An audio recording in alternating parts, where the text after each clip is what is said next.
The administrator's heel crushed Maya Torres's hand against the floor. Blood from the dying man above splattered onto Maya's face as she refused to let go of the scalpel.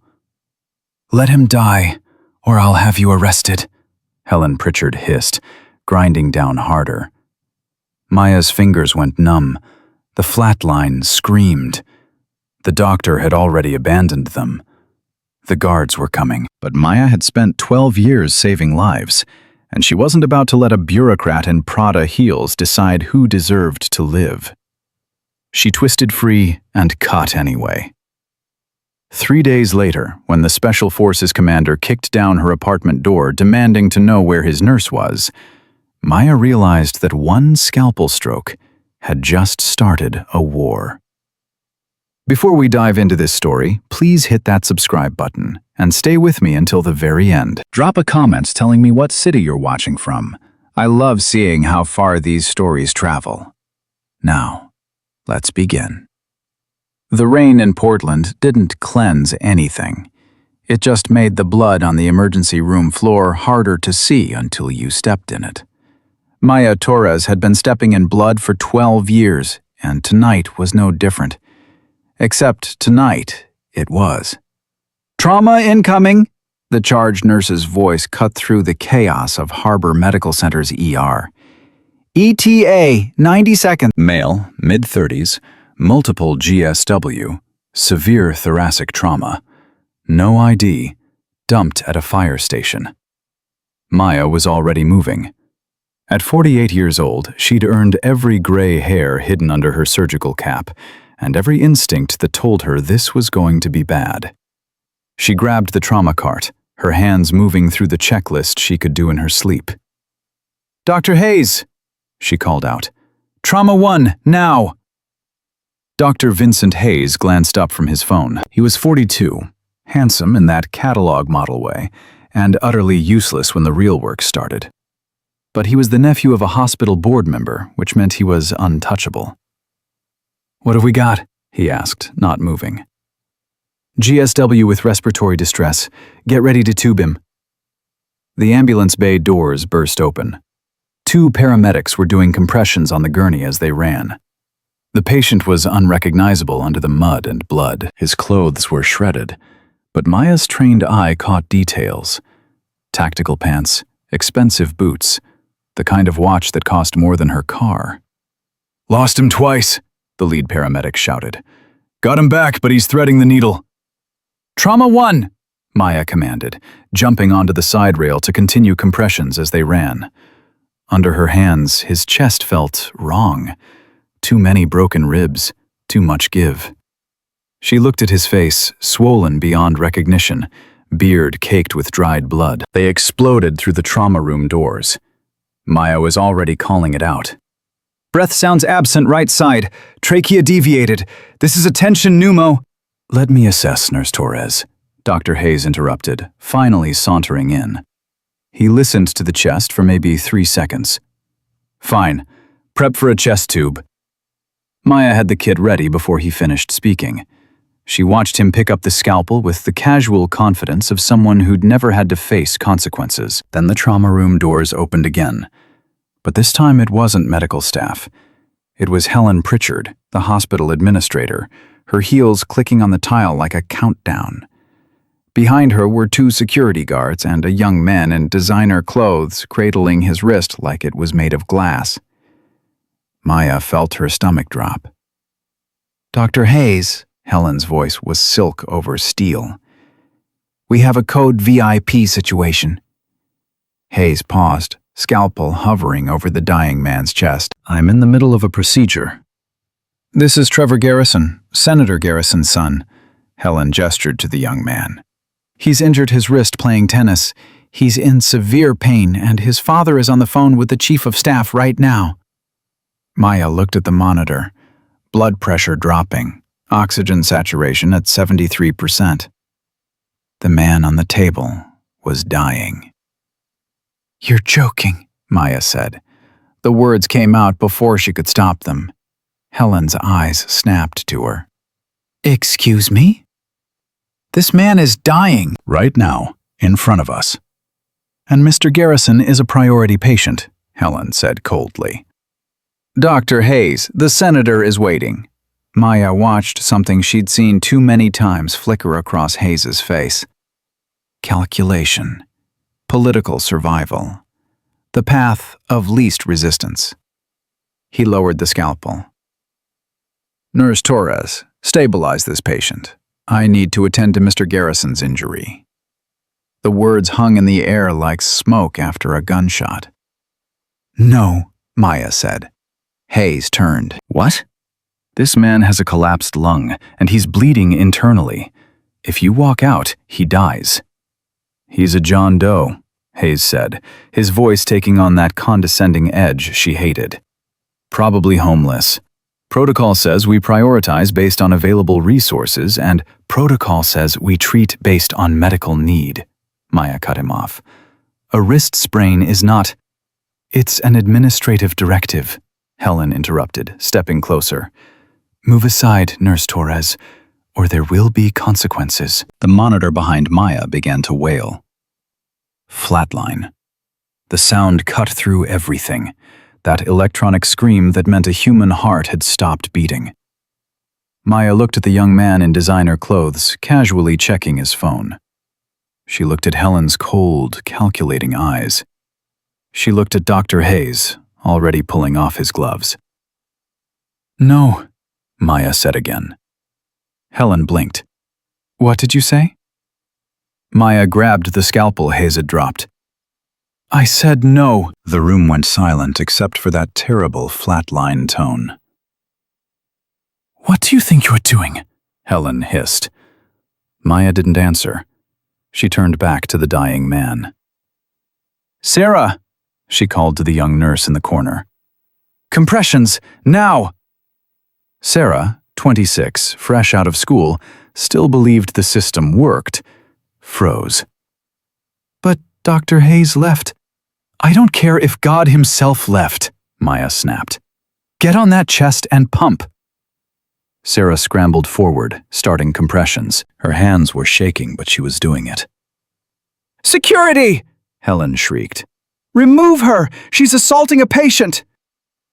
The two guards stepped forward, but they hesitated. They knew Maya. She'd helped one of them when his daughter was in a car accident.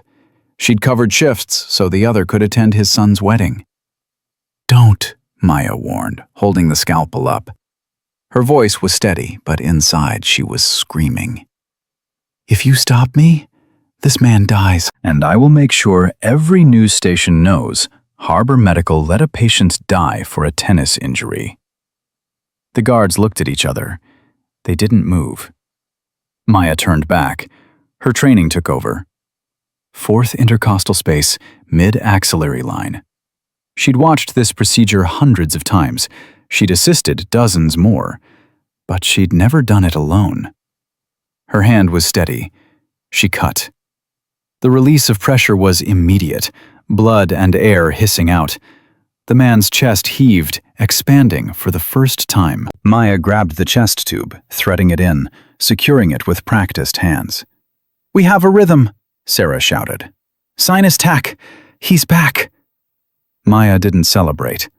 She checked pupils, sluggish but reactive. She secured the tube. She adjusted the oxygen. Every move was automatic, burned into muscle memory by 1,000 shifts. As she repositioned his arm, her gloved hand brushed his neck. Under the grime, she saw a tattoo. Small. Black. A trident with wings. Something military, she thought, but filed it away. Right now, he was just a patient who needed to live. Nurse Torres. The voice was ice. Maya straightened. The monitor was beeping steadily now. 88% oxygen saturation and climbing. Heart rate stabilizing. He was alive. She turned around. Helen Pritchard was shaking with rage. Dr. Hayes stood behind her, his face pale but his eyes vindictive. You just performed unauthorized surgery, Hayes said, his voice trembling. That's assault. That's battery. That's practicing medicine without a license. I saved his life, Maya said, stripping off her bloody gloves. Because you were too busy protecting your career to do your job. You're finished, Helen said. Her voice was eerily calm now, which was somehow worse than the screaming. Security. Escort Ms. Torres off the premises. If she resists, call the police. Maya looked at Sarah, who was crying silently. Watch him, Maya said softly. Don't let them kill him. I won't, Sarah whispered. Maya walked toward the door. As she passed Dr. Hayes, she stopped. She was 5'5" to his 6'2", but she held his gaze until he looked away.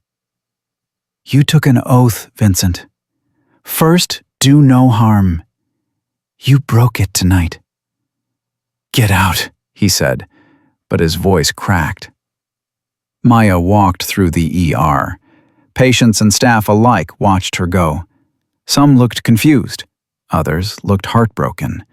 A few looked angry, but not at her. The automatic doors slid open to the rain. Maya walked out into the parking lot and sat on the curb. The rain soaked through her scrubs immediately, but she didn't care. She was shaking. 12 years of work. Her pension. Her license. Her reputation. Everything. Gone. But when she closed her eyes, she could hear it. That steady beep of the monitor. The sound of a heart that was still beating because she'd refused to look away. Worth it, she whispered. Inside, Sarah was wheeling the patient toward the elevator. The man's hand twitched. His eyes moved beneath closed lids. He was alive, but he was alone in a hospital that had already decided he didn't matter. What Maya didn't know, what she couldn't know, was that the man she'd saved wasn't homeless. He wasn't a criminal. He wasn't someone the system could discard and forget. He was Lieutenant Daniel Reed, second in command of one of the most elite special operations units in the United States military. And when his brother found out what Harbor Medical had done, there would be hell to pay. 3 days passed. For Maya, they were the longest 3 days of her life. She sat in her studio apartment in southeast Portland, surrounded by cardboard boxes and the wreckage of her career. The nursing board had already sent the email. Formal investigation pending. Harbor Medical was pushing for full license revocation. She'd applied to 5 clinics. 5 rejections. Helen Pritchard had been thorough. She hadn't just fired Maya. She'd salted the earth. The email from her landlord had arrived that morning. Due to recent publicity regarding your termination and potential criminal charges, we are terminating your lease effective immediately. Maya stared at her phone. The headline glared back at her from a local news blog. Rogue nurse fired after violating protocol in controversial ER incident. They'd framed her as the villain. Not the administrator who'd prioritized money over life. Not the doctor who'd abandoned a dying patient. Her. She picked up a roll of packing tape. Her hands that had saved hundreds of lives, hands that had been steady when it mattered most, were shaking. The knock on her door wasn't polite. It was 3 heavy, controlled thuds that demanded an answer. Maya froze. Who is it? Delivery, a deep voice rumbled. That was a lie. Maya had heard enough lies to recognize one. Leave it outside, she called, grabbing the only weapon she had, a heavy brass lamp her grandmother had given her. Can't do that, Ms. Torres. The voice was patient, but absolute. Open the door. I don't want to break it. Maya's heart was pounding. Had Helen sent the police? Was this it? Handcuffs and a perp walk for trying to save a life? She unlocked the deadbolt and cracked the door open, keeping the chain on. She didn't expect a wall of muscle filling her entire doorframe. The man was massive, 6'4", wearing black tactical gear, rain dripping from a baseball cap. Behind him, 2 more men stood in the hallway, their posture alert, military. "Maya Torres?" the man asked. His voice matched his appearance, controlled, dangerous, certain. "Who wants to know?" Maya gripped the doorframe. "My name is Colonel Marcus Kane." He reached slowly into his jacket. Maya flinched, raising the lamp. He pulled out a photograph and held it up to the crack in the door. It showed two men in military dress uniforms, standing on what looked like an aircraft carrier deck. One was the man in front of her. The other was... Maya's breath caught. "You treated him," Marcus said quietly. "3 nights ago. Trauma 1. "The John Doe," Maya whispered. "Lieutenant Daniel Reed. My second in command." Marcus put the photo away. "Open the door, Ms. Torres. We need to talk." Maya's hands were shaking as she unhooked the chain. If these men wanted to hurt her, a chain wouldn't stop them anyway. She opened the door wide. "Is he alive?" The question burst out before she could stop it. "They wouldn't tell me anything. I was worried they'd—" "He's alive," Marcus said, stepping inside. His boots were heavy on her cheap linoleum. "Because of you." Maya felt something loosen in her chest. "Is he okay? Is he stable? Did they monitor for subcutaneous emphysema? The chest tube needs to be—" "He's awake," Marcus interrupted. "Physically, he's recovering. But mentally..." He paused, and for the first time, Maya saw something human beneath the military bearing. "He's not doing well." "What do you mean?" "Combat stress, trauma. He woke up in a hospital surrounded by strangers.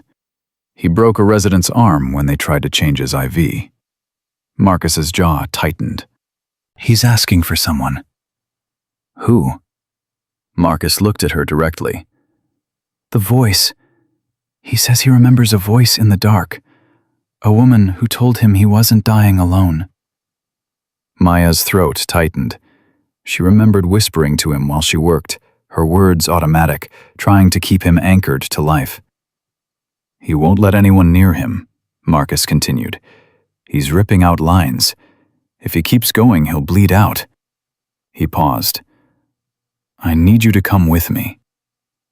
"I can't," Maya said immediately. "They fired me. They revoked my hospital privileges. If I step foot in Harbor Medical, I'll be arrested for trespassing." "You think I care about Helen Pritchard's authority?" Marcus's voice was quiet, but there was steel underneath. "Ms. Torres, I've read your file. I've seen the security footage. I watched you jump on that gurney and refuse to let him die while a coward in a white coat walked away." "I just did my job," Maya whispered. "You went to war for a stranger," Marcus corrected. "Now I need you to do it again." "I have nothing left," Maya said, gesturing at the boxes. "Helen destroyed me. The nursing board is coming for my license. I'm being evicted. I have nowhere to go." Marcus picked up the eviction notice, read it, and crumpled it in one massive fist. "You think Helen Pritchard has power?" His voice carried dark amusement. "Helen Pritchard is a bureaucrat playing politics. I answer to the Pentagon and the President, in that order." He tossed the crumpled paper into the corner. "Pack a bag," Marcus ordered. "Not for moving, for work. You're coming with us." "But the police—" "Let me worry about the police," Marcus said. He was already heading for the door. "Your only job is to keep Daniel alive. Can you do that?"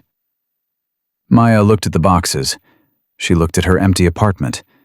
She looked at the determination in this soldier's eyes. She felt something ignite in her chest, the same thing that had made her grab that scalpel. "Give me 5 minutes," she said.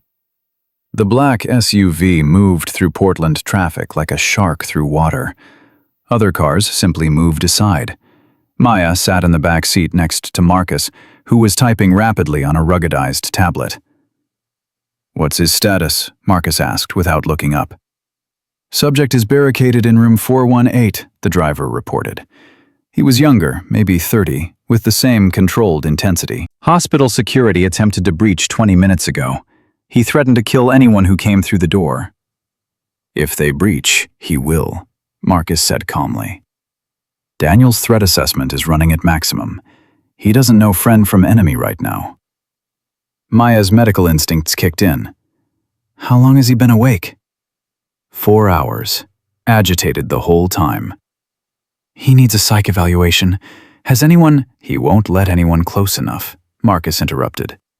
That's why you're here. When they pulled up to Harbor Medical's entrance, Maya's stomach dropped. Police cars everywhere. News vans setting up.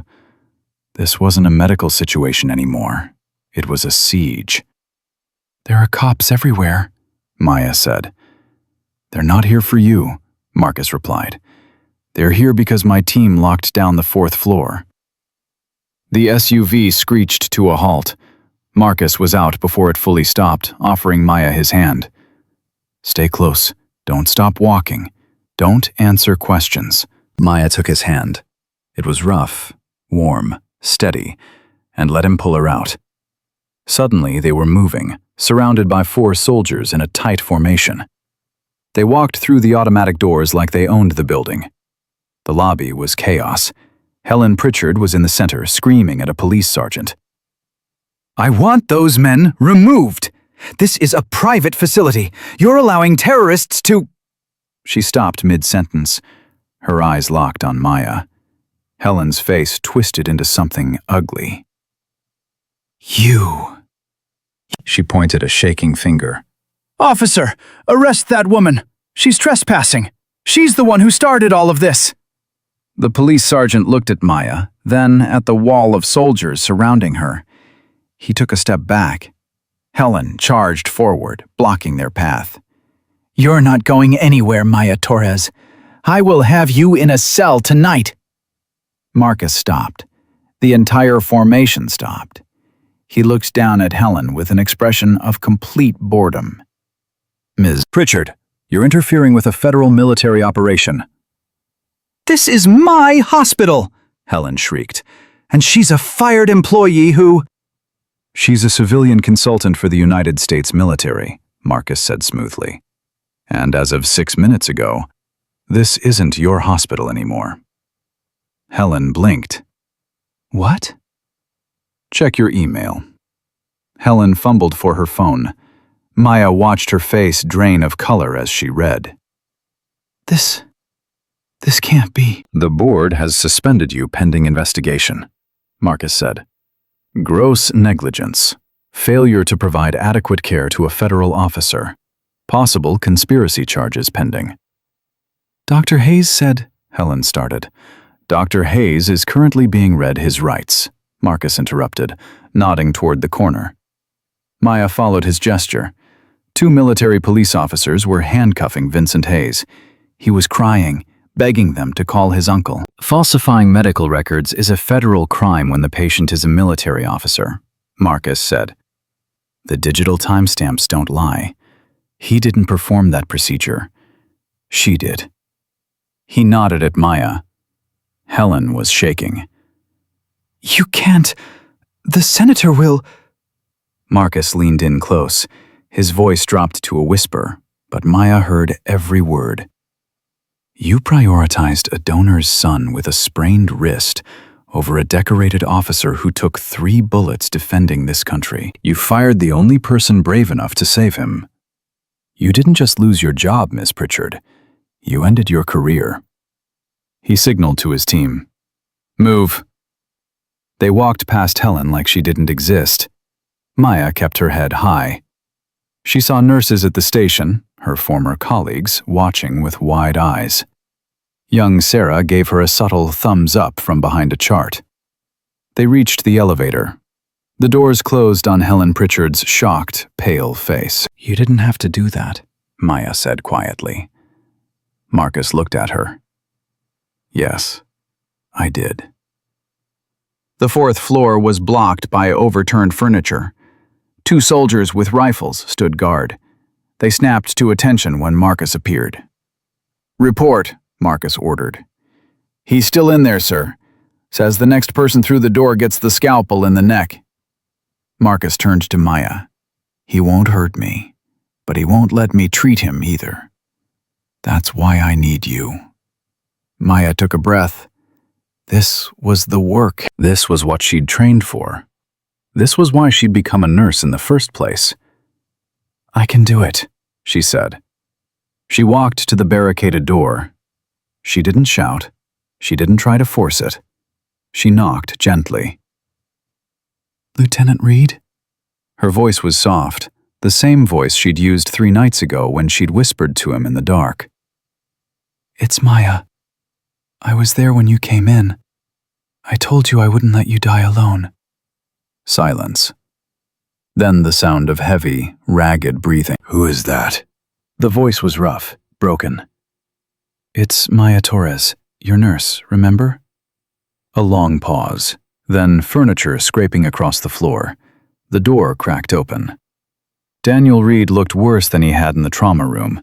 He was awake now, and his eyes were wild, bloodshot, darting, filled with a terror that made Maya's heart break. He was clutching a surgical scalpel in a white-knuckled grip. His hospital gown was torn, revealing the fresh sutures she'd placed. Blood was seeping through. He looked at her. Really looked at her. Scanned her face, her eyes, her hands. He dropped the scalpel. It's you, he whispered. His voice cracked. You're the one who wouldn't let them give up. He swayed, strength leaving him. Maya stepped forward and caught him. I've got you, she said. I've still got you. Daniel Reed's hand was ice cold when Maya checked his pulse. She'd gotten him back into bed, re-established the IV line, and now she was watching the monitor like it held the secrets of the universe. Which, in a way, it did. Every beep meant he was still alive. You came back, Daniel whispered. His voice was rough, like gravel scraped across concrete. They said you were gone. The woman in the suit said you attacked people. I attacked a system that was trying to let you die, Maya said, adjusting his oxygen. There's a difference. Not to them. Daniel's eyes were clearer now, less wild. The sedative she'd pushed was working. What's your name? Your real name? I only heard voices in the dark. Maya Torres, and you're Lieutenant Daniel Reed. Your brother told me. Daniel's eyes flicked to the door where Marcus stood, arms crossed, watching. He found you. He did. Then you're in danger. Daniel tried to sit up. Maya pushed him back down with one hand. For a man who'd survived 3 gunshot wounds and an ambush, he went down surprisingly easy. You're in no condition to protect anyone, Maya said. Your sutures are holding by threads. Literally. You tore 2 of them when you broke that resident's arm. He tried to inject me with something. It was an antibiotic, Daniel. You need it or you'll go septic. I don't trust them. Then trust me. Maya met his eyes. I cut into your chest to save your life when everyone else walked away. If I wanted you dead, I had my chance. Daniel stared at her for a long moment. Then something in his face softened. You're bossy. I'm a nurse. It's in the job description. Maya prepped a fresh antibiotic dose. This is going to sting. She pushed it through the IV line. Daniel winced, but didn't pull away. Progress. Marcus stepped into the room. How is he? Stable, dehydrated. In pain, but refusing to admit it. Maya didn't look away from the monitor. He needs rest. Real rest. And he needs to stop threatening medical staff.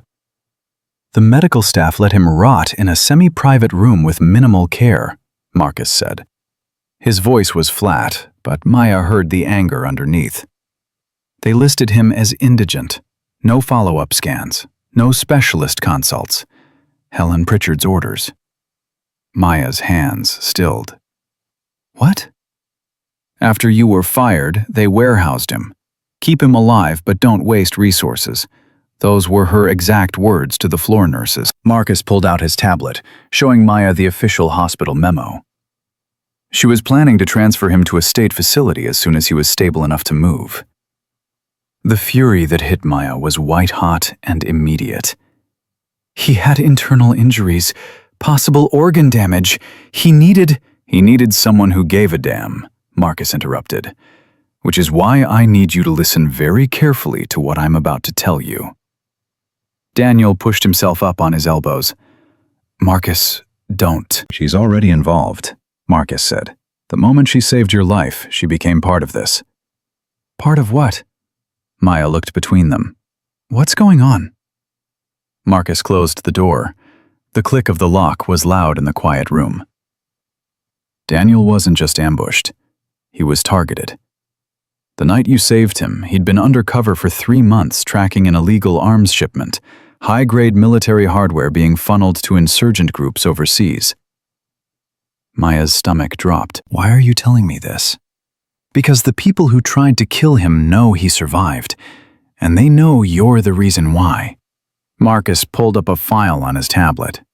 We intercepted communications 2 hours ago. Someone from inside Harbor Medical tipped them off. Helen, Maya said immediately. It was Helen Pritchard. How did you? Because she showed up in Trauma 1 within minutes of Daniel arriving, with a VIP patient who just happened to need immediate attention. Maya's mind was racing now, connecting dots she hadn't seen before. She wasn't there for the senator's son. She was there to make sure Daniel died. Marcus nodded slowly. The VIP's name is Trevor Garrison. His father is Senator William Garrison, senior member of the Armed Services Committee. I don't understand. Why would a senator want Daniel dead? Because I found the money trail, Daniel said quietly. He was sitting up now, ignoring Maya's protests. The arms shipment was paid for through a shell company. I tracked it back to a holding firm. The majority shareholder is a blind trust managed by the Garrison family. The room went silent except for the beeping monitor. A United States senator is arming insurgents? Maya's voice was barely a whisper. He's destabilizing regions where he has oil investments, Marcus said. Chaos drives up prices, drives up demand for private military contractors, which he also has stakes in. Daniel was getting too close, so they tried to eliminate him in the field. When that didn't work, they sent Trevor to finish the job, Maya finished. The pieces were clicking into place now. That's why he was really there, not for a wrist injury, to confirm Daniel was dead. And when he saw Daniel was alive and being treated, he reported back. Helen Pritchard was already on the payroll. She was supposed to ensure Daniel never made it out of that hospital. Marcus's jaw tightened. If you hadn't intervened, if you hadn't refused to let him die, this entire conspiracy stays buried. Maya sat down hard on the chair beside Daniel's bed. So Helen didn't just fire me because I disobeyed orders. She fired me because I was a witness. You were a liability, Marcus corrected. To them. To us, you're the reason we still have a case. Wait. Daniel's voice cut through. If they know Maya saved me, if they know she can testify, then she's a target, Marcus finished. Which is why she can't go home. Why she can't go anywhere they can find her. Maya felt her mouth go dry. I'm not military. I'm not trained for this. I'm a nurse. You're a nurse who stood between a dying man and the people who wanted him dead, Marcus said. That makes you exactly the kind of person we need. Marcus, she didn't sign up for this, Daniel argued. She shouldn't have to. I'm sitting right here, Maya interrupted. Stop talking about me like I'm not in the room. She stood up, facing Marcus. What exactly are you asking me to do? Come with us. We have a safe location on the coast. Isolated, secure. You keep Daniel alive and recovering. We gather evidence, and when we have enough, we take down Senator Garrison and everyone connected to this. And if I say no? Then I put you in protective custody with federal marshals who may or may not be compromised. Helen Pritchard had connections everywhere. We don't know how deep this goes." Marcus's expression was grim. "I can't guarantee they'd keep you safe. I can guarantee my team will." Maya looked at Daniel. He was watching her with those intense hazel eyes, and she saw something there she recognized. The same desperate determination she'd felt when she'd grabbed that scalpel. The refusal to give up even when everything was stacked against you. "How long?" Maya asked. 2 weeks, maybe 3. Depends on how fast we can build the case. "I don't have a job." "I don't have an apartment. The nursing board is investigating me." Maya's laugh was bitter. "I guess I don't have much to lose." "You have your life," Daniel said quietly. "That's not nothing." Maya met his eyes. "Neither is yours." Marcus nodded once. "We leave in 20 minutes. Antibiotics, wound care supplies, pain management." "Maya." Daniel's hand caught hers. "Thank you. For coming back. For not walking away." "I don't walk away from patients who need me," Maya said, but her hand didn't pull free. "That's kind of my whole problem." "It's not a problem," Daniel said. "It's why you're still alive, and why I am too." The next 20 minutes were a blur. Marcus's team moved with military efficiency, packing medical equipment Maya hadn't even known was in the hospital. She watched them work, these hard men with gentle hands when it came to the medications and monitoring equipment. "Torres," one of the soldiers approached. He was younger, maybe 30, with a scar across his eyebrow. "I'm Lieutenant Chen. I'm the team medic. Or I was until we found you. You're going to be primary medical for this op." "I'm not military," Maya said. "I don't know how." "You saved Reed's life with a scalpel and a prayer while a doctor ran away. You know exactly how." Chen handed her a kit. "This is field trauma gear, combat medicine. You'll learn it. We'll teach you." Maya opened the kit.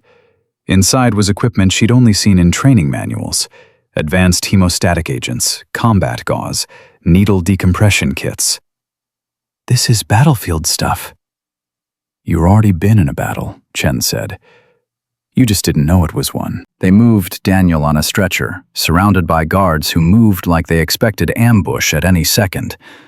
Maya walked beside him, one hand on the IV pole, the other near her pocket where she'd stashed the only weapon Marcus had given her, an emergency injector of sedative, just in case. The parking garage was dark and cold. 3 black SUVs waited, engines running. Marcus was talking into a comm unit, his voice low and urgent. When he saw them, he signaled. "Load Reed into the middle vehicle. Torres, you're with him. Chen, you drive. I'm in the lead vehicle. Team 2 takes rear guard." They got Daniel loaded, Maya climbing in beside him. The interior smelled like gun oil and coffee. Chen got behind the wheel. Another soldier, older, with gray at his temples, took the passenger seat. "This is Sergeant Rodriguez," Chen said. "He's our communications specialist. Anything goes wrong, he's our link to the outside world." "Nothing's going wrong," Rodriguez said, but he was checking his weapon as he said it. The convoy pulled out. Maya watched through the tinted windows as Harbor Medical disappeared behind them. The place where she'd worked for 12 years. The place that had destroyed her for doing the right thing. "You okay?" Daniel asked. He was watching her face. "Ask me when this is over," Maya said. They drove north, out of Portland, into the darkness of rural Oregon. The rain was relentless, hammering the roof of the SUV. Maya checked Daniel's vitals every 15 minutes. Blood pressure holding, heart rate elevated but steady. He was managing the pain better than she'd expected. "Where are we going?" Maya asked after an hour. "Secure location on the coast," Chen said from the driver's seat. "Old radar station. Decommissioned in the 90s. Marcus's team uses it for off-book operations. Off-book meaning what? Meaning things that don't officially exist, Rodriguez said. Like us. Like you, now. Maya's stomach twisted. I exist. I have a social security number and student loans and… Had, Rodriguez corrected. Past tense. Right now, according to federal databases, you're on administrative leave, pending investigation. Nobody's looking for you, because officially, you're not missing. Marcus did that? Marcus did that, Chen confirmed. He's protecting you, even if you don't realize it yet. 2 hours into the drive, Daniel's monitor started alarming. Maya's training kicked in immediately. Pull over. Now! Chen didn't question. The SUV screeched onto the shoulder. Maya was already checking Daniel. His breathing was labored. His oxygen saturation was dropping. What's wrong? Marcus's voice came through the comm. Possible pneumothorax recurrence, Maya said, her hands moving fast. The chest tube might be clogged or displaced. I need light. I need to visualize. Rodriguez had a flashlight out before she finished speaking. In its beam, Maya could see the problem. The chest tube had kinked, partially blocked. Air was building up again. I need to reposition this, Maya said. It's going to hurt. Do it, Daniel gritted out. Maya's hands were steady. She'd done this before, in the ER, with attending physicians watching. But there were no attendings now. Just her and a dying man, and the knowledge that if she failed, there was no backup. She worked fast, adjusted the angle, cleared the tube. Air hissed out. Daniel's chest expanded. The monitor stabilized. Clear, Maya said. Her hands were shaking now, adrenaline catching up. He's clear. Chen radioed to Marcus. Medical emergency resolved. Continuing to target. They drove on. Maya kept her hand on Daniel's wrist, feeling his pulse. Strong, steady, alive. You're good at this, Daniel said quietly. I've had practice. No. Daniel's eyes were serious. You're good at not giving up. Even when you should. Even when it would be easier. Easier doesn't save lives, Maya said. Neither does being dead, Daniel replied. So don't be a hero. Not for me. Not for Marcus. If things go bad, I'm a nurse. I keep people alive. That's what I do. Maya met his eyes. So don't ask me to run, because I won't. Daniel stared at her for a long moment. Then he smiled. It was small, painful, but real. Marcus was right about you. What did he say? That you were exactly the kind of crazy we needed. Despite everything, the fear, the exhaustion, the knowledge that she was now officially running from a United States senator, Maya laughed. They arrived at the safe house just after midnight. It was exactly what Chen had described, an old radar installation perched on a cliff overlooking the Pacific. The wind was fierce, carrying salt spray that stung Maya's face as they unloaded Daniel. The facility was small but secure. Reinforced doors, high windows. Marcus did a perimeter check while his team got Daniel settled into what looked like a converted equipment room that now served as a medical bay. This is home for the next few weeks, Marcus said, finding Maya as she was setting up IV bags on makeshift poles.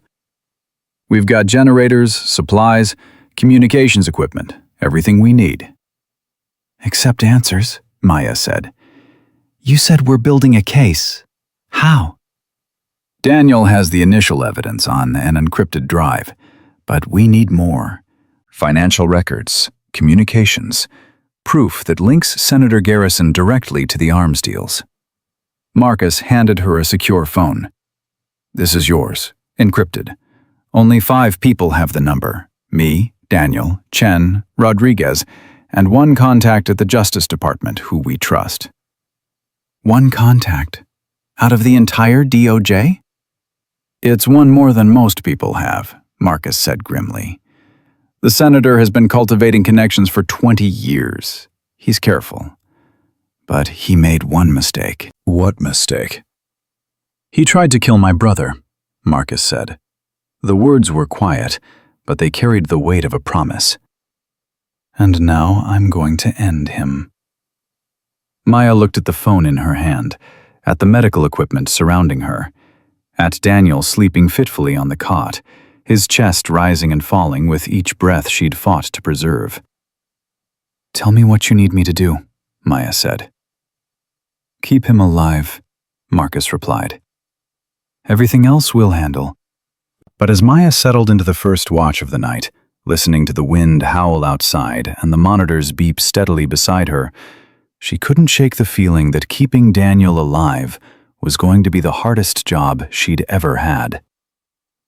And somewhere in Portland, in a corner office at Harbor Medical, Helen Pritchard was making a phone call that would change everything. The phone call came at 3 a.m. Maya was checking Daniel's dressings when Marcus burst through the door, his face darker than she'd ever seen it. "We have a problem," Marcus said. "Helen Pritchard just withdrew $200,000 from an offshore account. She's running." Maya's hands stilled on the bandage. "Running where?" "We don't know, but she made a call first to a number we've been monitoring." Marcus pulled up a recording on his tablet. "Listen." Helen's voice came through, high and panicked. "He's alive. The nurse saved him. They took him somewhere. I don't know where, but the brother came with military personnel, and they—" A male voice interrupted, smooth and cold. "Calm down, Helen. Where is the nurse now?" "I don't know. They took her, too. She disappeared with them." "Then you've outlived your usefulness." The line went dead. Maya felt her blood turn to ice. "Who was that?" "We're running voice analysis now," Marcus said. But the call was routed through Senator Garrison's private residence. Daniel sat up, despite Maya's immediate protest. "They know we have her. They know she's a witness." "Which means they'll come for her," Marcus finished. "And they'll come for you. Helen gave them everything before she ran. Hospital records, security footage, probably even told them about this location." "How would she know about this location?" Maya demanded. "She wouldn't." "Unless someone told her." Marcus's jaw clenched. "We have a leak." The words hung in the air like a death sentence. Rodriguez appeared in the doorway, his weapon drawn. "Sir, we've got movement on the perimeter cameras. 3 vehicles, military grade. They just cut through the outer fence." "How many?" Marcus barked. 12, maybe 15. They're spreading out. Professional formation."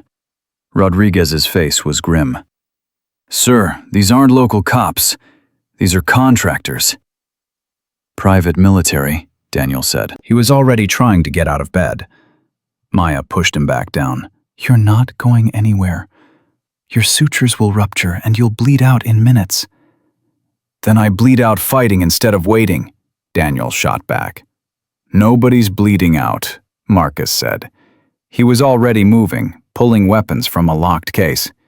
"Jen, get Torres and Reed to the bunker. Rodriguez, you're with me. We're going to slow them down." "Slow them down?" Maya's voice pitched higher. "There's 15 of them and 4 of you." 5, Daniel corrected, taking the handgun Marcus tossed him. 4, Maya said firmly. "You can barely stand. You're not fighting anyone." "Watch me." "Daniel, don't be stupid." "Stupid is what kept me alive in Kandahar. Stupid is what got me through 3 bullets and an ambush. I'm not hiding while my team fights." Daniel's eyes met Maya's. "And I'm not letting them get to you." "This is not a negotiation," Marcus said. His voice cut through the argument like a blade. "Chen, move them now. We'll buy you 20 minutes. Use them." Chen grabbed Maya's arm. "Come on, we don't have time." "I'm not leaving him," Maya said, jerking free. He needs medical supervision. If he goes into shock, if he stays here, we're all dead, Chen said bluntly, including him. The sound of gunfire erupted outside. Close. Too close. Marcus swore viciously and raised his rifle. They're not waiting. Rodriguez, north wall. Chen, get them out through the maintenance tunnel. Now! Chen physically lifted Maya, throwing her over his shoulder. She fought, but he was twice her size and trained for this. Daniel followed, one hand pressed against his side where blood was already seeping through his shirt. The maintenance tunnel was narrow and dark, lit only by Chen's flashlight. Maya could hear the gunfire above them, the sound of boots running, men shouting orders. Sen moved fast, weapon in one hand, flashlight in the other. Where does this go? Maya gasped. Emergency exit, quarter-mile from here, vehicle waiting. Chen paused at an intersection. Stay behind me. If I go down, you run. Don't stop, don't look back. I'm not leaving anyone behind, Maya said. Then you die with us, Chen said flatly. Your choice.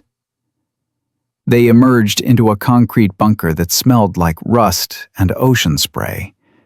A single vehicle waited, engine running. Chen pushed them toward it. Get in. Keys are in the ignition. You know how to drive? Of course I know how to drive, Maya said. Then if I'm not back in 5 minutes, you go. Head south. There's a safe house in Coos Bay. Address is in the GPS. What about Marcus? Daniel asked. His face was gray with pain.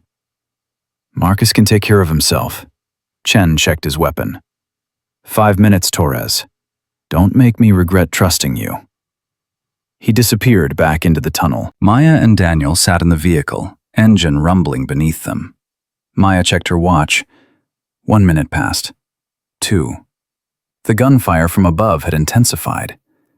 We should go, Daniel said quietly. Chen said 5 minutes. Chen also said if we stay, we die. Daniel's hand found hers. His palm was slick with sweat and blood. Maya, listen to me. If this goes bad, if they get past Marcus, you need to run. Take this vehicle and don't look back. I'm not running. You're not trained for this. You're a nurse, not a soldier. I'm a nurse who saved your life twice now, Maya snapped. So stop telling me what I can't do. 3 minutes. The gunfire stopped. The silence was somehow worse. Maya's heart hammered against her ribs. That's not good. Silence isn't good. Could be them reloading. Could be them retreating. Daniel didn't sound convinced. 4 minutes. Maya's hand moved to the gear shift. We need to. The tunnel entrance exploded inward. Chen came through first, dragging Rodriguez. Blood covered both of them. Marcus followed, firing behind him, his face a mask of controlled fury. Drive! Marcus roared. Drive now! Maya didn't hesitate. She slammed the vehicle into gear and punched the accelerator. The tires screamed as they shot forward. Behind them, men poured out of the tunnel, weapons raised. Down! Marcus shouted. Bullets shattered the rear window. Maya ducked, one hand on the wheel, driving blind. Daniel reached over, steadying the wheel as they careened down the dirt road. Rodriguez is hit, Chen said from the back. Shoulder and leg. He's losing blood fast. How fast? Maya asked. Arterial. He's got minutes. Maya's brain switched into nurse mode instantly. Get pressure on the leg. Direct pressure, as hard as you can. Daniel, there's a medical kit under your seat. Get it. I'm bleeding too, Daniel pointed out. You're bleeding slowly. He's bleeding fatally.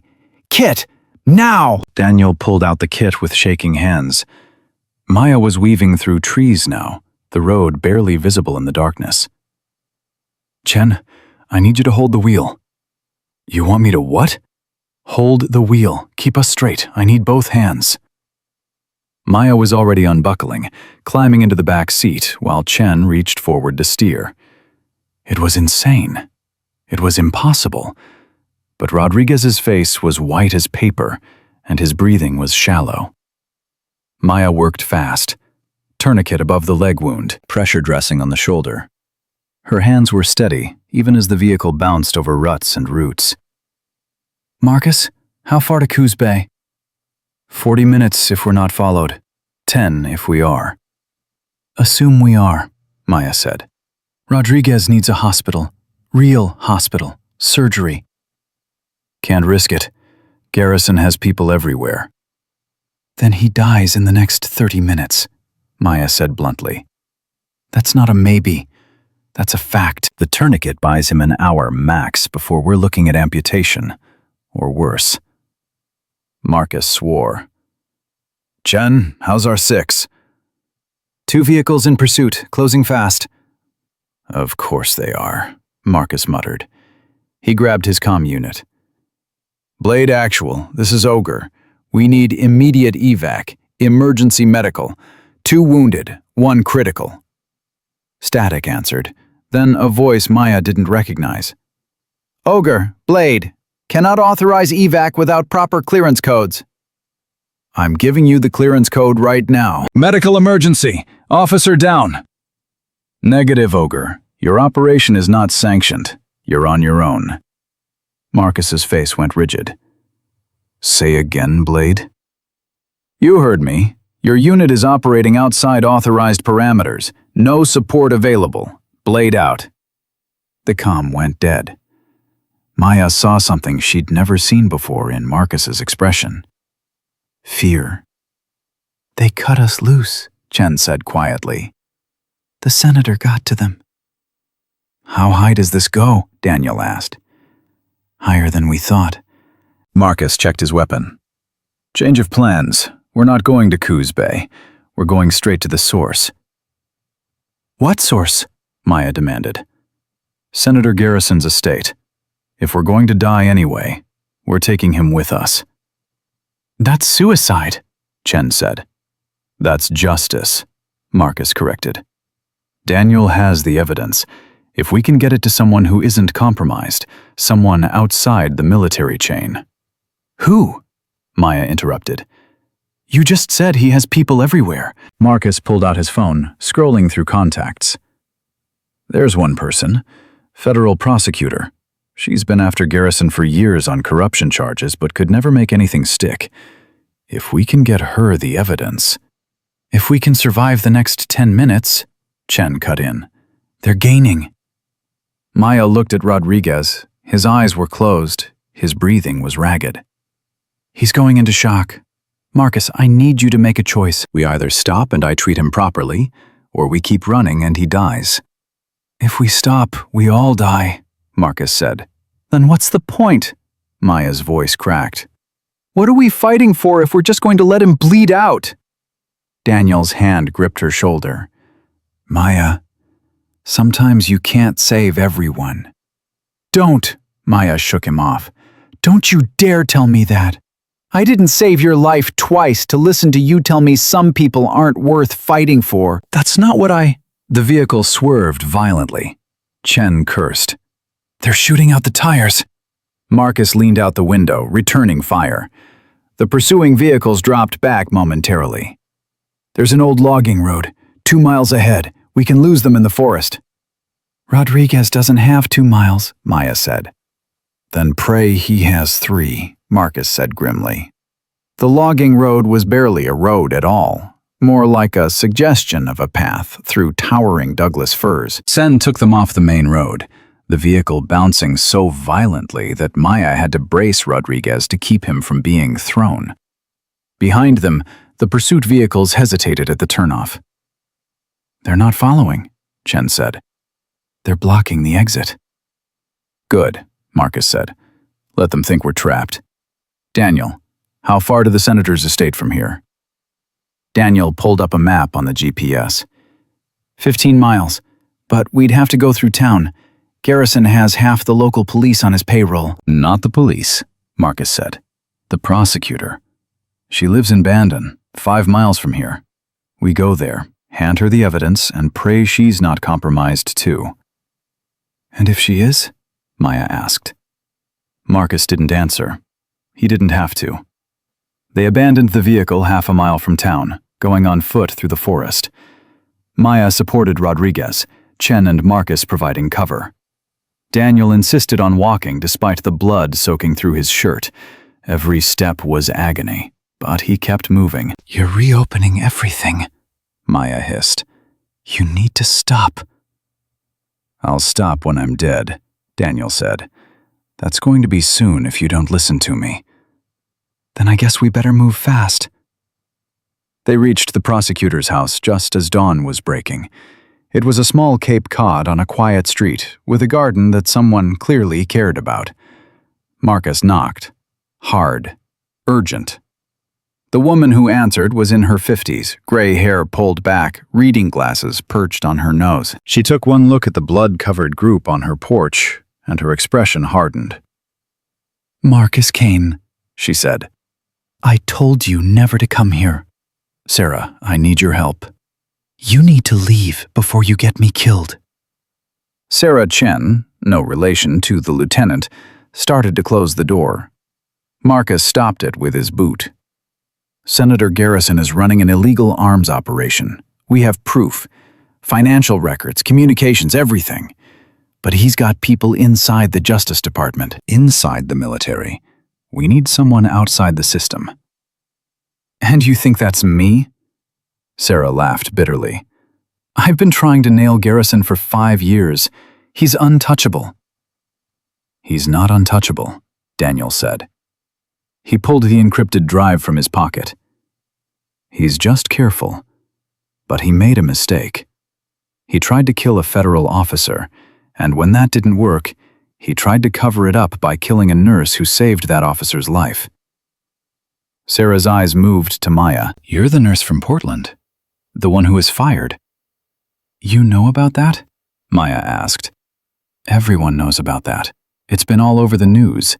Rogue nurse assaults doctor, endangers patient." Sarah's voice was bitter. "Helen Pritchard spun it beautifully." "Helen Pritchard was on Garrison's payroll," Marcus said. "We have proof of that, too." Sarah stared at the drive in Daniel's hand. Maya could see the war happening behind her eyes. "Take the evidence and risk everything, or close the door and stay safe." "If I take this," Sarah said slowly, "they'll know. Garrison has eyes everywhere. He'll come after me. He'll come after my family." "He's already coming after us," Maya said. "If we go down, he gets away with it. He gets away with murder and treason and all of it. Is that what you want?" Sarah met Maya's eyes. 2 women who'd spent their lives fighting systems that didn't care. 2 women who'd been told to stay in their lane. Follow the rules. Don't make waves. Sarah opened the door wider. "Get inside. All of you. Now." They stumbled into her living room. Sarah immediately went to her safe, pulling out weapons Maya hadn't expected a federal prosecutor to own. "If Garrison knows you're here, we have maybe an hour before his people arrive. Lieutenant Chen, get your wounded man on my couch. Nurse Torres, my medical supplies are in the bathroom. Do what you can." Maya didn't need to be told twice. She found Sarah's supplies, impressive for a civilian, and went to work on Rodriguez. The bleeding had slowed, but he'd lost too much. He needed blood. He needed surgery. He needed things Maya couldn't give him here. "He needs a hospital," Maya said. "No hospitals," Marcus said. "They're all watching hospitals." "Then he needs a miracle," Maya said bluntly. Sarah was on her phone, speaking in rapid, urgent tones. When she hung up, her face was pale. "I just called in every favor I have. FBI is sending a team, but it's going to take 2 hours. Can you hold out that long?" "We don't have 2 hours," Chen said from the window. "We've got company." Maya looked out. 3 black SUVs were pulling up to the curb. Men in tactical gear were getting out, checking weapons.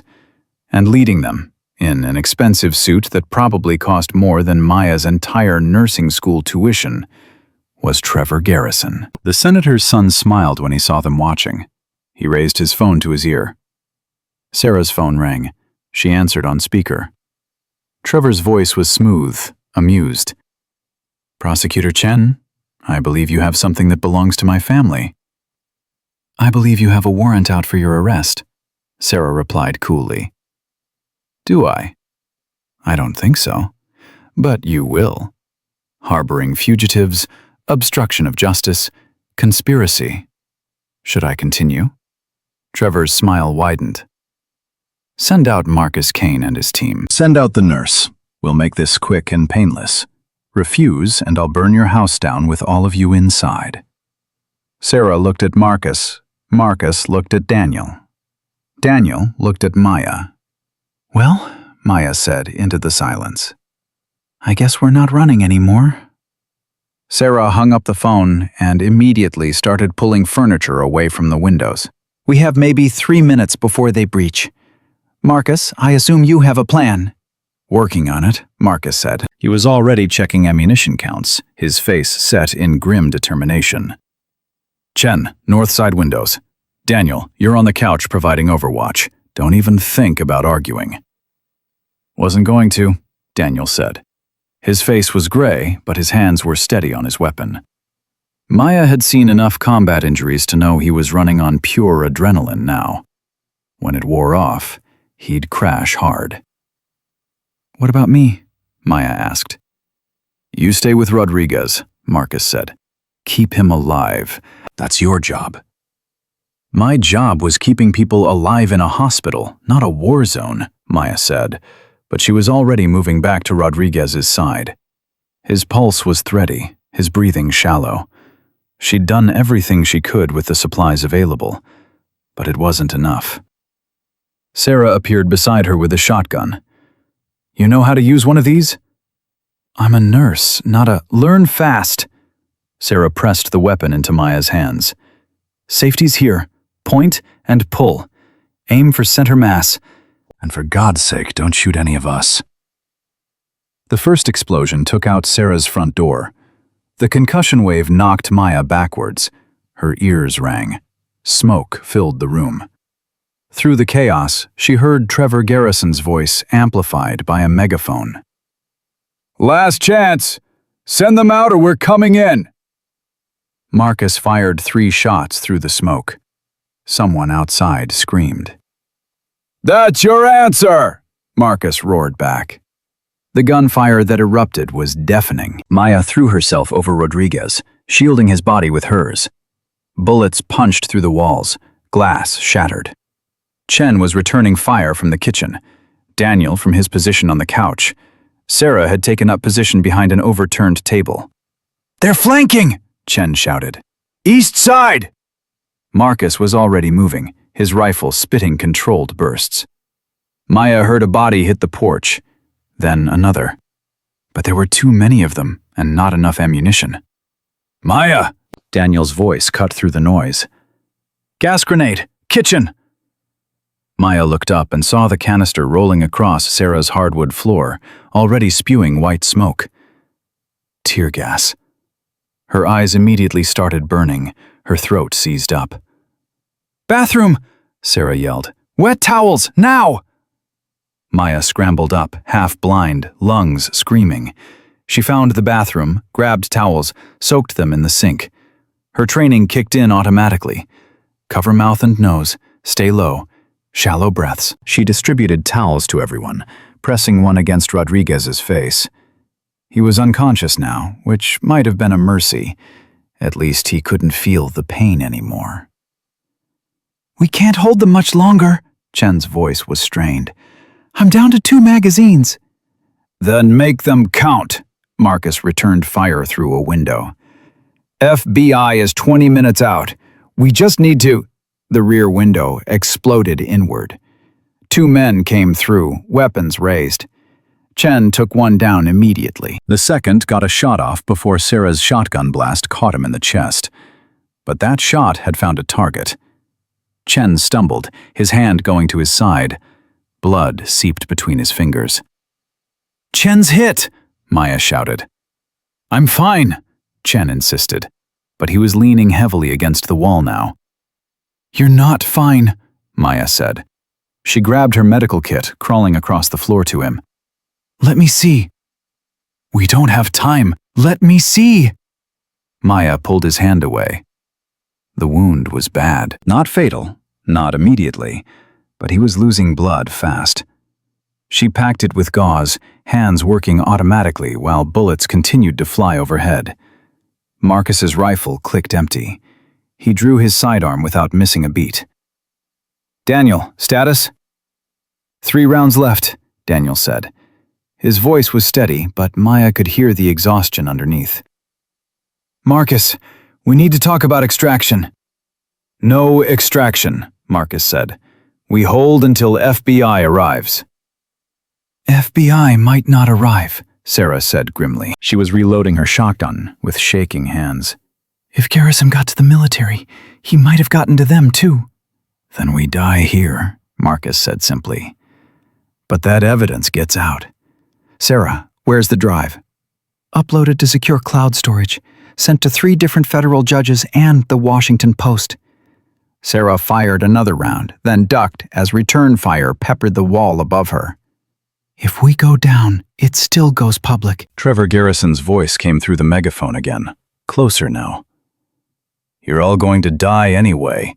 Why make this harder than it has to be? Send out the nurse and the lieutenant. They're the only ones we really need dead. The rest of you can walk away." "Lying bastard," Chen muttered. "Of course he's lying," Daniel said. "We're all witnesses now." Marcus was on his comm unit, speaking in urgent, clipped tones. "Anyone reading this frequency, this is Major Marcus Kane, 1st Special Operations Detachment. We are under attack by hostile forces at..." He rattled off Sarah's address. "Federal officer down, civilian casualties imminent. Requesting immediate assistance from any federal or local law enforcement." Static answered. Then, impossibly, a woman's voice. "Major Kane, this is Agent Lisa Park, FBI. We're 3 minutes from your location. Hold on." "Copy that," Marcus said. Something like hope flickered across his face. "You heard her. 3 minutes. We can hold 3 minutes."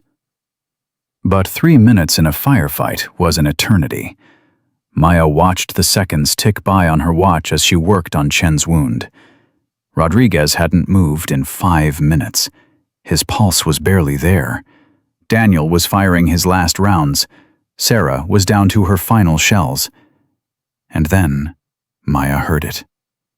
The sound that made her blood run cold. Footsteps on the back porch. Slow, deliberate. Someone was coming through the rear entrance. "Marcus," Maya whispered. "Back door." Marcus spun, weapon raised. But he was out of ammunition. Chen tried to stand, to cover him, but his legs gave out. Sarah was too far away. Daniel couldn't get a clear shot. The door opened. Trevor Garrison stepped through, a pistol in his hand and a smile on his face that belonged on a shark. "Well," Trevor said, "this has been entertaining. But I'm afraid it's over now." He raised his weapon, aiming at Daniel. Maya didn't think. She moved, throwing herself between the gun and the patient she'd saved twice already. "Don't," Maya said. Her voice was steady, even though her hands were shaking. "You'll have to go through me." Trevor's smile widened. "Gladly." His finger tightened on the trigger. The shot was deafening in the enclosed space. Maya flinched, waiting for the impact, for the pain, for the darkness. But none of it came. Instead, Trevor Garrison looked down at his chest in confusion. Blood was spreading across his expensive silk shirt. He tried to speak, but only managed a wet, choking sound. Then he collapsed. Behind him stood Helen Pritchard, holding a smoking gun with shaking hands. Her face was white as paper. Her eyes were wild. "I didn't," Helen's voice broke. "I didn't mean—" "Drop the weapon!" Marcus's command was instant and absolute. Helen let the gun fall, her hands going up. "I wasn't trying to help you," Helen said. She was crying now, mascara running down her face. I wasn't. I was trying to... To what? Sarah demanded. Kill him before he could testify against you? He was going to kill me anyway, Helen sobbed. After this was over, after you were all dead, I heard him on the phone. He told his father I was a liability, that I needed to be cleaned up too. Marcus grabbed Helen's arm, zip-tying her wrists. You just murdered the senator's son in front of 5 witnesses. He was going to kill all of us, Helen said. Her voice was empty now, hollow. At least this way, maybe I get witness protection instead of a bullet. The sound of sirens cut through the air. Multiple vehicles. Maya heard shouting outside, the mercenaries scattering, doors slamming, engines roaring to life as they fled. FBI, drop your weapons! Agents poured through the destroyed doorway, weapons raised. The woman in charge, Agent Park, Maya assumed, took in the carnage with practiced efficiency. Secure the perimeter. I want medical now, and someone find out who owns that body on the floor. That's Trevor Garrison, Sarah said. She'd lowered her shotgun, her hands still shaking. Senator William Garrison's son. And this woman, she gestured to Helen, just confessed to being on his payroll and shot him to save herself. Agent Park's eyebrows rose. Well, that's going to make the paperwork interesting. Paramedics swarmed the house. Maya found herself pushed aside as they took over care for Rodriguez and Chen. She wanted to argue, to tell them what she'd already done, but the exhaustion hit her all at once.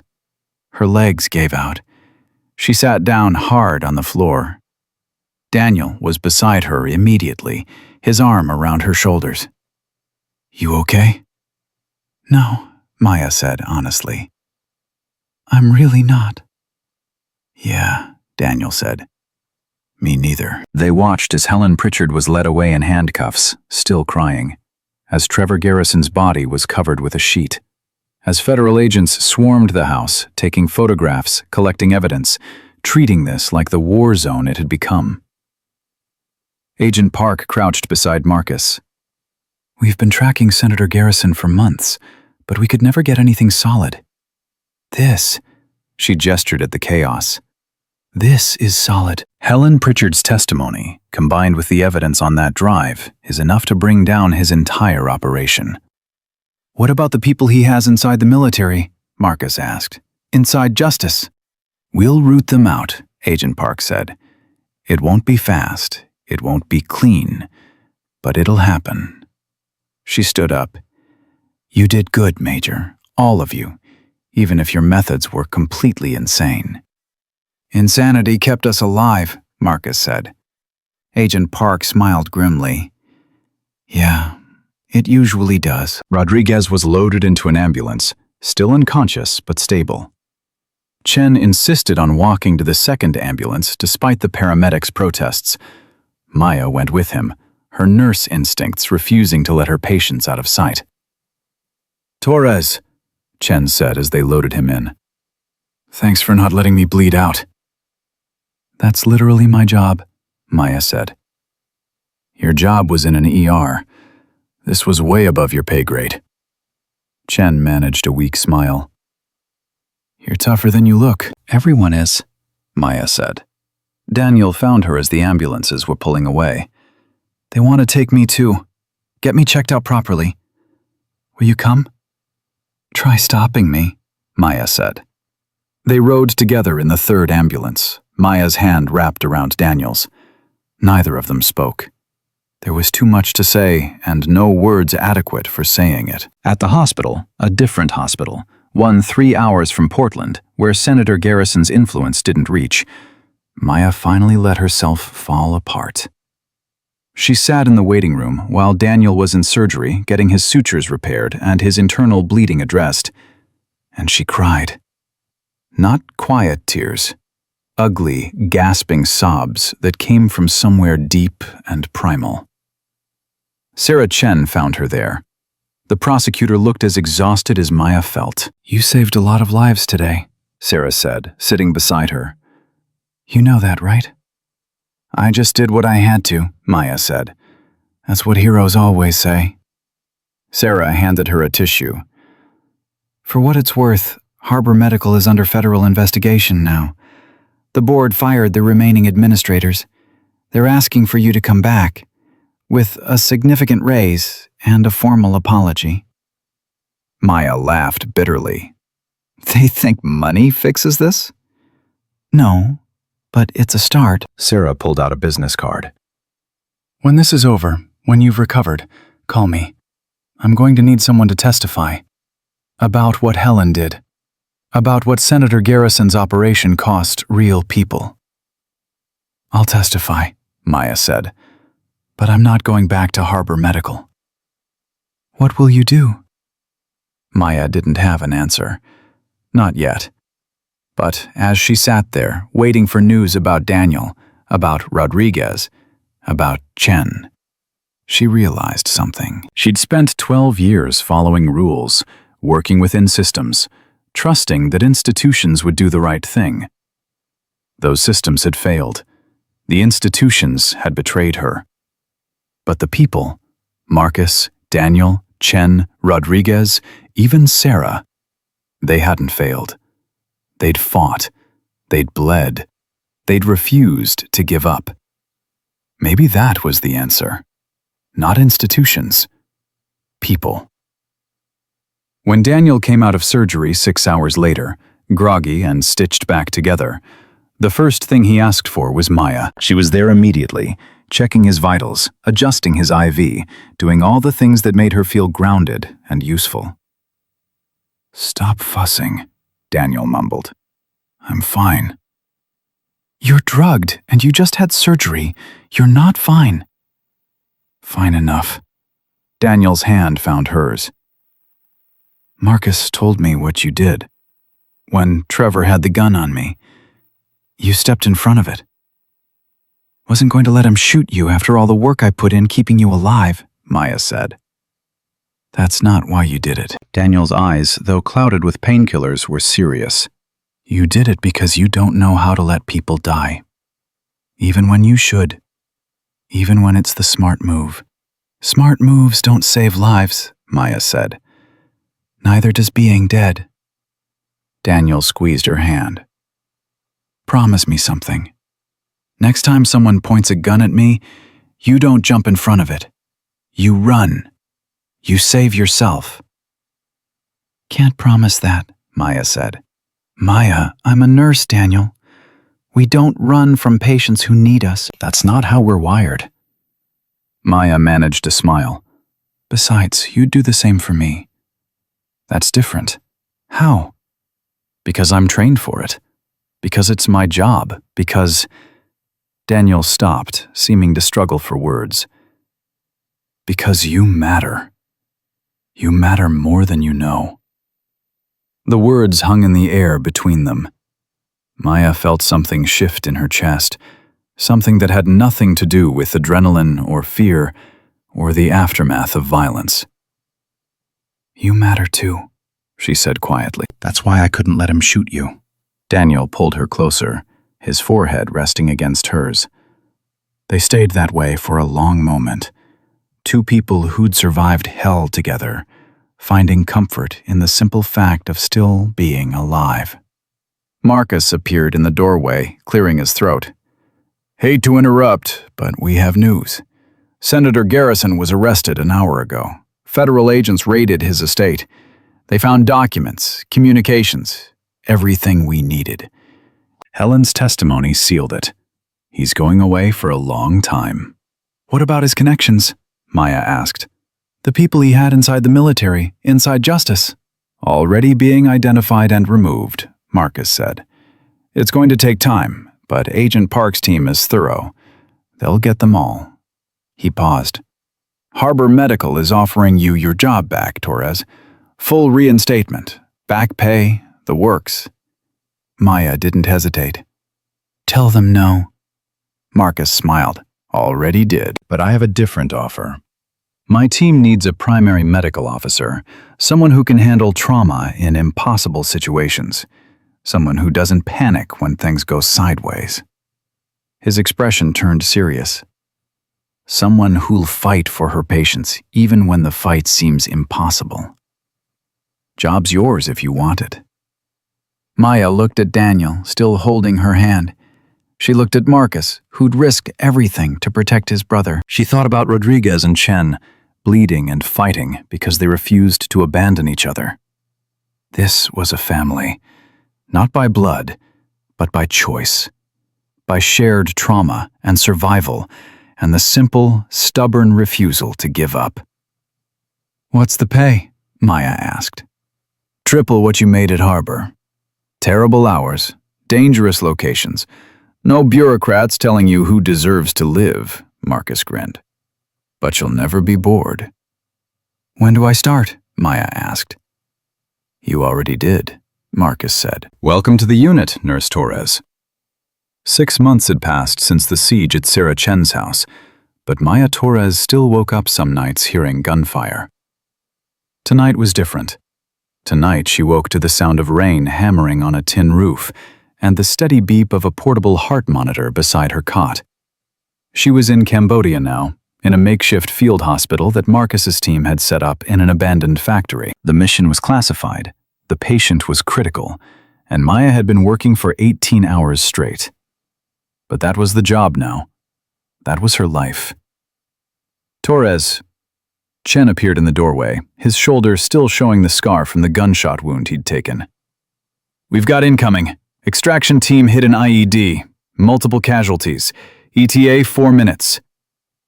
Maya was already moving, pulling on her tactical vest over her scrubs. The vest still felt foreign, heavy. But Marcus had insisted. "Field medicine means you're a target too," he'd said. "Protect yourself so you can protect them." She checked her supplies. Hemostatic agents, combat gauze, chest seals, tourniquets. Everything she'd learned in the last 6 months of intensive combat medical training. Everything she'd learned the hard way. "How many casualties?" Maya asked. 3 confirmed, maybe 4. Chen was helping her set up the trauma bay, moving with practiced efficiency. "One's critical. Traumatic amputation, possible internal bleeding." "Vascular surgeon?" "You're looking at her." Maya's hands didn't shake anymore. Not like they had that first night at Harbor Medical. Not like they had when she'd cut into Daniel Reed's chest while administrators screamed at her to stop. 6 months of field medicine had burned away the fear, leaving only the certainty that came from saving lives in impossible conditions. The helicopter touched down in the clearing outside, rotors still spinning. 2 soldiers jumped out, carrying a stretcher between them. Maya ran to meet them, already assessing the patient before they reached the door. Male, mid-20s, left leg gone below the knee. Tourniquet in place, but bleeding through. Face gray with shock. Vitals tanking. "Get him inside, now!" Maya commanded.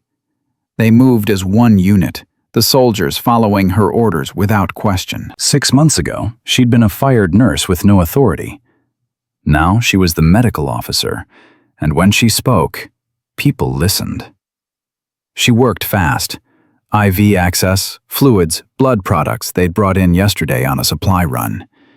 The amputation was clean enough, professional even. Someone in that extraction team knew their field medicine. But the internal injuries were worse. She could see the signs. Distended abdomen, rigid on palpation, blood pressure dropping despite the fluids. "He's bleeding internally," Maya said. "Probable splenic rupture. I need to open him up." "Here?" Chen asked. "Torres, we have what we have. If I don't operate, he dies. If I operate, he's got a chance." Maya was already prepping the makeshift operating table, her hands moving through procedures she'd performed a dozen times now in field conditions. "Get Daniel. I need an extra set of hands." Daniel Reed appeared within seconds, limping slightly, but otherwise fully recovered from his injuries. He'd been working as tactical support on this mission, providing security while Maya handled medical.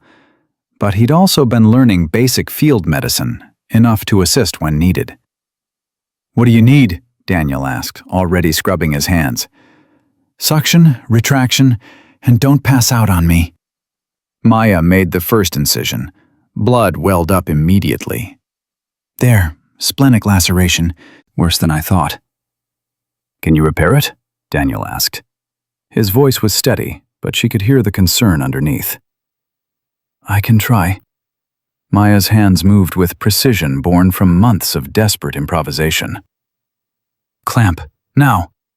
They worked in tandem, Daniel following her instructions without hesitation. The trust between them had been forged in gunfire and blood, strengthened by countless hours working side by side in conditions that would have broken most people. "Bleeding slowing," Daniel observed. "Not enough." Maya could see the problem. The spleen was too damaged. In a real hospital, with real equipment, she might have saved it. Here, with combat surgery supplies and a prayer, she had one option.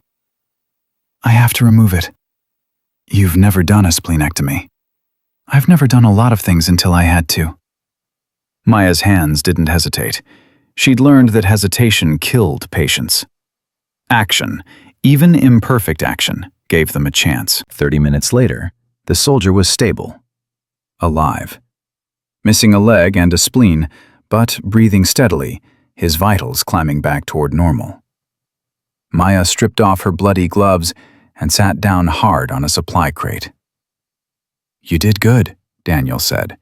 He was cleaning surgical instruments, his movements methodical. "He'll make it because of you." "He'll make it because we got lucky," Maya corrected. "Another hour and he'd have bled out before the chopper even got here." "But he didn't. You saved him." Daniel sat beside her, close enough that their shoulders touched. "You've saved 11 people in the last 6 months. 11 people who wouldn't have made it without you." 12, Maya said.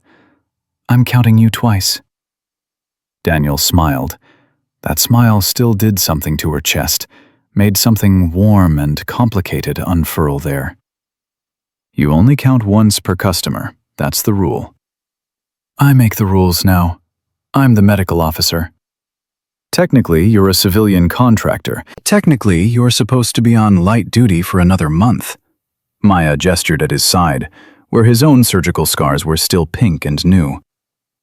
"But you keep volunteering for field operations anyway." "Can't let Marcus have all the fun," Daniel said, but his expression turned serious. "Besides, someone needs to watch your back out here." "I can watch my own back." "Yeah, you can, but you shouldn't have to." Daniel's hand found hers, his calloused fingers interlacing with hers. "Maya, we need to talk about what happens when this mission ends." Maya's stomach tightened. She'd been avoiding this conversation for weeks. "What's there to talk about?" "About us. About whether there is an us, or if this is just two people surviving together."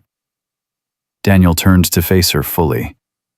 "Because for me, it's more than that.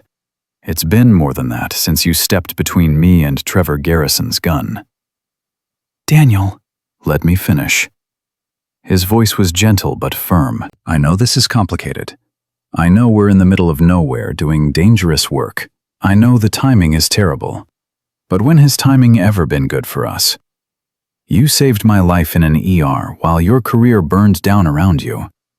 I found you again when you'd lost everything. We survived a siege together. If we're waiting for the perfect moment, it's never coming." Maya wanted to argue, wanted to list all the reasons this was a bad idea.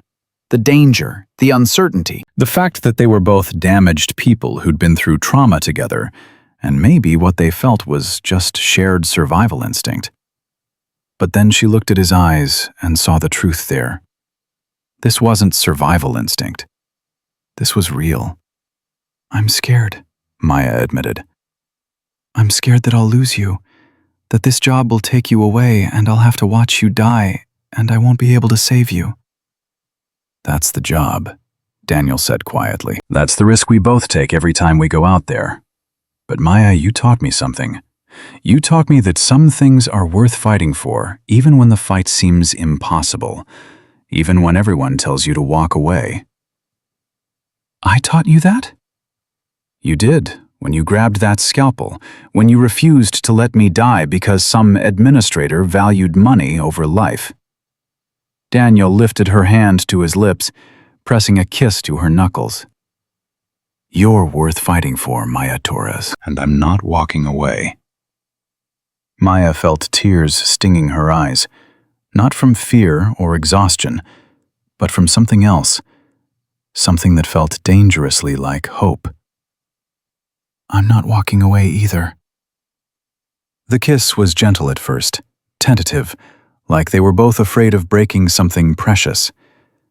Then Daniel's hand cupped the back of her neck, and Maya leaned into him, and it stopped being tentative. It became fierce and desperate and real, carrying all the emotion they'd been holding back for 6 months. When they finally pulled apart, Maya was breathless. That was long overdue, Daniel finished. Yeah. Marcus's voice crackled over the radio, breaking the moment. Torres, Reed, we need you in operations, now.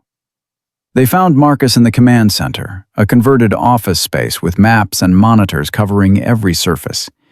Agent Park was on video feed, her expression grim. We have a problem, Park said without preamble. Helen Pritchard escaped federal custody 3 days ago. Maya felt her blood run cold. How? Inside help. Someone in witness protection. We're still tracking down exactly who, but Helen's in the wind. Park pulled up a photograph. She withdrew money from offshore accounts, bought weapons, and Maya, she's been asking questions about you. About me specifically? About your location, about Marcus's team, about where you've been deployed. Park's voice was grave. We think she blames you for everything. For Senator Garrison's arrest, for Trevor's death, for losing her career and her freedom. In her mind, if you'd just let Daniel die that night, none of this would have happened. That's insane, Daniel said. That's trauma and rage combined with enough money to be dangerous, Marcus corrected. Agent Park, what's the threat assessment? High. Helen has connections, resources, and nothing left to lose. She's smart, methodical, and motivated. Park looked directly at Maya through the screen. She's coming for you, Maya, and she won't stop until either you're dead or she is. Maya sat down slowly. 6 months of running, 6 months of fighting, 6 months of building a new life, and now the past was catching up with a vengeance. We can pull you out, Marcus said. Put you in protective custody until she's caught. No, Maya said immediately. I'm not running. I'm not hiding. Maya, she's dangerous. So am I. Maya stood up, facing Marcus. You said it yourself when you recruited me. I'm the woman who stood between a dying man and the people who wanted him dead. I'm the woman who performed surgery in a war zone. I'm not the scared nurse Helen fired anymore. I'm something else now. Marcus studied her for a long moment. Then he nodded. All right. Then we set a trap. Use you as bait and bring Helen in. Absolutely not, Daniel said. You're not using her as bait. It's not your choice, Maya said. It's mine. And I choose to end this. Helen destroyed my career, my reputation, tried to have me killed. I'm done running from her. Agent Park leaned forward on the screen. If we're doing this, we do it right. Controlled environment, full tactical support. Maya, you'd be wired, armed, and surrounded by federal agents the entire time. Where? Maya asked. Harbor Medical. Park's smile was sharp. Helen won't be able to resist. The place where it all started, where she had power and control. We leak information that you're returning to testify before the medical board. Helen comes after you there, and we're waiting. It's risky, Marcus said. Too many variables. All of our operations are risky, Maya countered. But this one ends the threat permanently. I'm in. Daniel grabbed her arm. Maya, think about this. Helen killed her own ally to save herself. She's unpredictable and desperate. If something goes wrong, then you'll be there to save me, Maya said. She touched his face gently. Like I saved you. That's what we do for each other, remember? 2 weeks later, Maya walked through the front doors of Harbor Medical for the first time since she'd been fired. The place looked the same sterile floors, same fluorescent lights, same smell of antiseptic and fear. But Maya wasn't the same person who'd left. She wore a wire under her blouse, a panic button in her pocket. Federal agents were stationed throughout the building, dressed as hospital staff and visitors. Daniel was in a supply closet with Marcus, both armed and ready to move at the first sign of trouble. The medical board hearing was scheduled for 2 o'clock. Maya sat in the waiting area, surrounded by people who didn't know they were extras in a federal operation. She checked her watch. 1:45. If Helen was coming, it would be soon. 1:50. The receptionist called her name. Maya stood, walking toward the hearing room. This was it. If Helen didn't take the bait now, she might never get another chance. The hand that grabbed Maya's arm came from behind, yanking her into a stairwell. Maya started to scream, but a cloth pressed over her mouth and nose. Chloroform. Old school, but effective. Her vision blurred. The panic button was in her pocket, but her hands wouldn't obey her commands. The last thing she saw before darkness claimed her was Helen Pritchard's face, twisted with hatred and triumph. Maya woke to pain. Her head throbbed. Her hands were zip-tied behind her back. She was in a maintenance room somewhere in the hospital, surrounded by cleaning supplies and broken equipment. Helen stood over her, holding a scalpel. You're awake, Helen said. Good. I want you awake for this. Helen, don't. Don't what? Don't make you pay for destroying my life? Helen's laugh was bitter and broken. You cost me everything, Maya. My job, my reputation, my freedom. And for what? To save some random soldier who should have died? He wasn't random. He was a human being who deserved to live. And what about me? Helen screamed. Did I deserve to have my life destroyed? Did I deserve to watch everything I built crumble because you couldn't follow orders?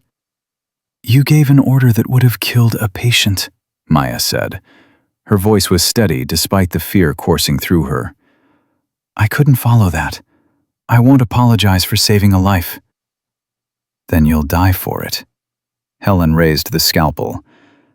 They're not coming for you, Maya. I jammed the wire. Cut the panic button signal. By the time they realize you're missing, you'll be dead, and I'll be gone. Maya's training kicked in. Assess, adapt, act. Her hands were bound, but her legs were free. Helen was close, too close, overconfident. One chance. Maya kicked out hard, catching Helen in the knee. Helen stumbled, the scalpel flying from her hand.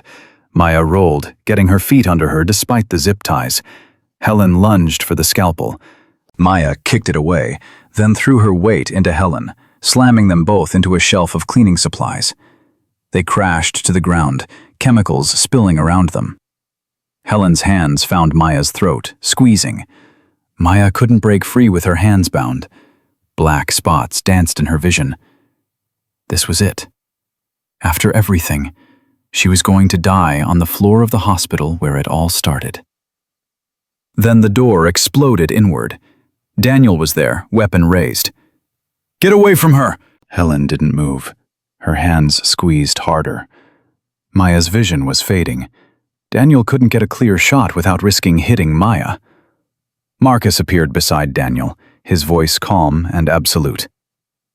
Helen Pritchard, release her and put your hands on your head. This is your only warning. Helen looked at Marcus, at Daniel, at the federal agents pouring through the door behind them. Then she looked down at Maya, and something in her expression broke. The rage dissolved into despair. "She took everything," Helen whispered. "I had everything, and she took it all." "You took it yourself," Marcus said. "When you chose money over lives. When you chose corruption over integrity. Maya didn't destroy you, Helen. You destroyed yourself." Helen's hands released Maya's throat. Maya gasped, drawing in desperate lungfuls of air. Helen sat back, her hands raised, tears streaming down her face. "I just wanted to matter. To be important. To be more than some administrator pushing papers." "Then you should have done it by helping people," Maya rasped.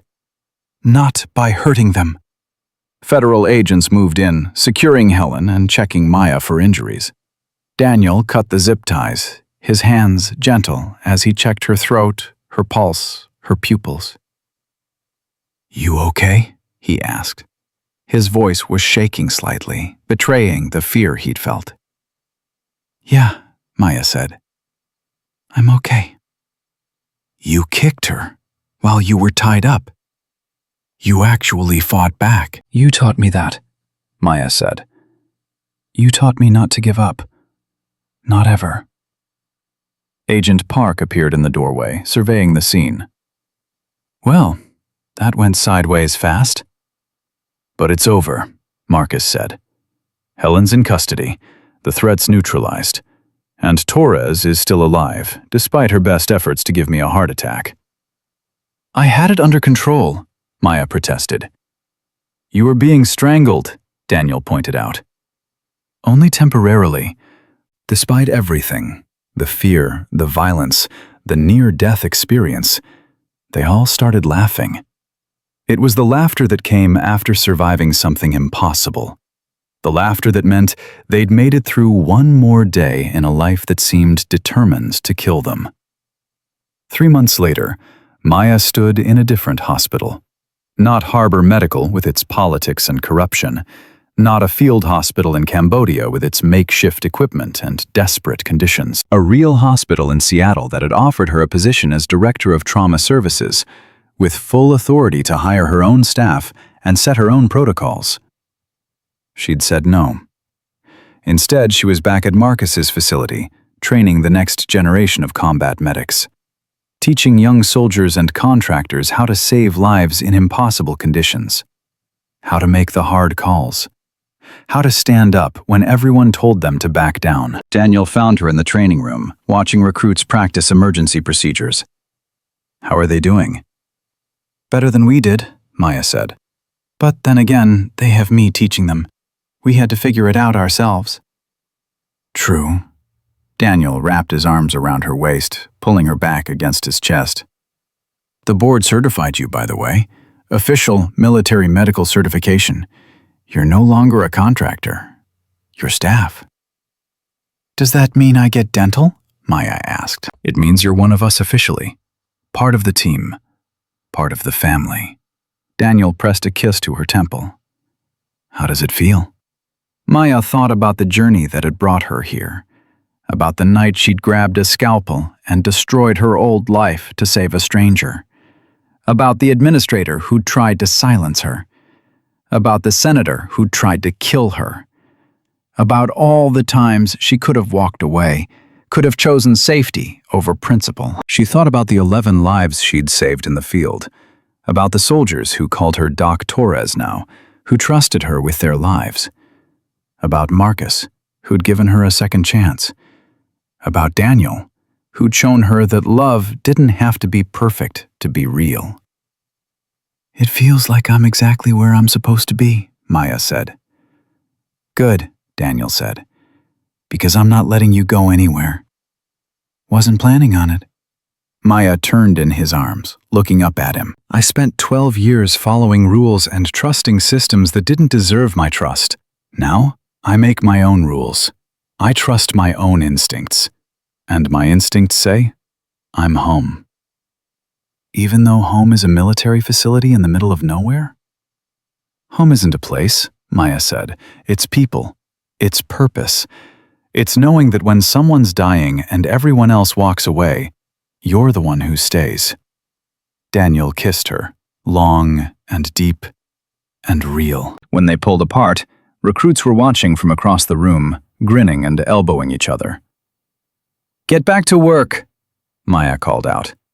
"Those tourniquets won't practice themselves." The recruits scattered, still grinning. Daniel laughed. "You're terrifying when you want to be." "I learned from the best," Maya said. That night, lying in bed beside Daniel in her quarters, Maya thought about the woman she'd been 6 months ago. The woman who'd stood in a trauma bay with a scalpel in her hand and made a choice that changed everything. That woman had been scared, desperate, alone. This woman wasn't scared anymore. She'd walked through fire and come out stronger.